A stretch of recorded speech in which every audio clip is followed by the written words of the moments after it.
দেশনেত্রী বেগম খালেদা জিয়ার রোগমুক্তি ও দীর্ঘায়ু কামনায় গাংনী সরকারি ডিগ্রি কলেজ ছাত্রদলের দোয়া মাহফিল অনুষ্ঠিত।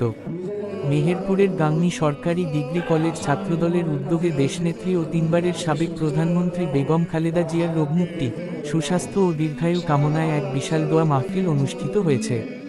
কলেজ ক্যাম্পাসে আয়োজিত এ দোয়া মাহফিলে ছাত্রদলের বিভিন্ন পর্যায়ের নেতাকর্মী ও শিক্ষার্থীরা উপস্থিত ছিলেন। দোয়া মাহফিলে উপস্থিত ছিলেন গাংনী সরকারি ডিগ্রি কলেজ ছাত্রদলের সভাপতি আলভী মাহমুদ।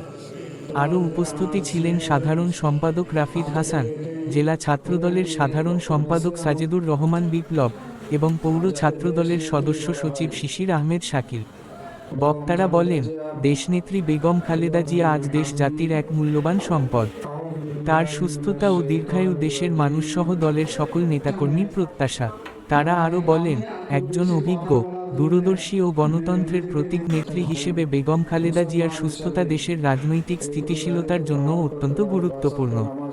পরে দোয়া মাহফিলে দেশনেত্রী বেগম খালেদা জিয়ার দ্রুত আরোগ্য, স্থায়ী রোগমুক্তি এবং দীর্ঘায়ু কামনা করে বিশেষ মোনাজাত পরিচালনা করা হয়।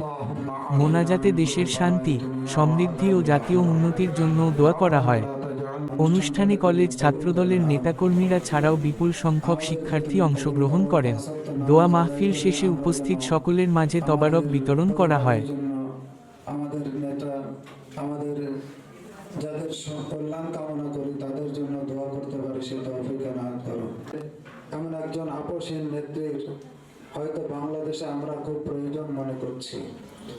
সেই সূত্র ধরে আল্লাহুম্মা সাল্লি আলা সাইয়্যিদিনা মাওলানা মুহাম্মদ ওয়া আলা আলি সাইয়্যিদিনা মাওলানা মুহাম্মদ ওয়া বারিক ওয়া সাল্লাম ফিতনাতাল লিল কওমিজ জালিমিন আনাসিনা বিরহমাত। দরবারে ফরিয়াদ জানাই মাওলা।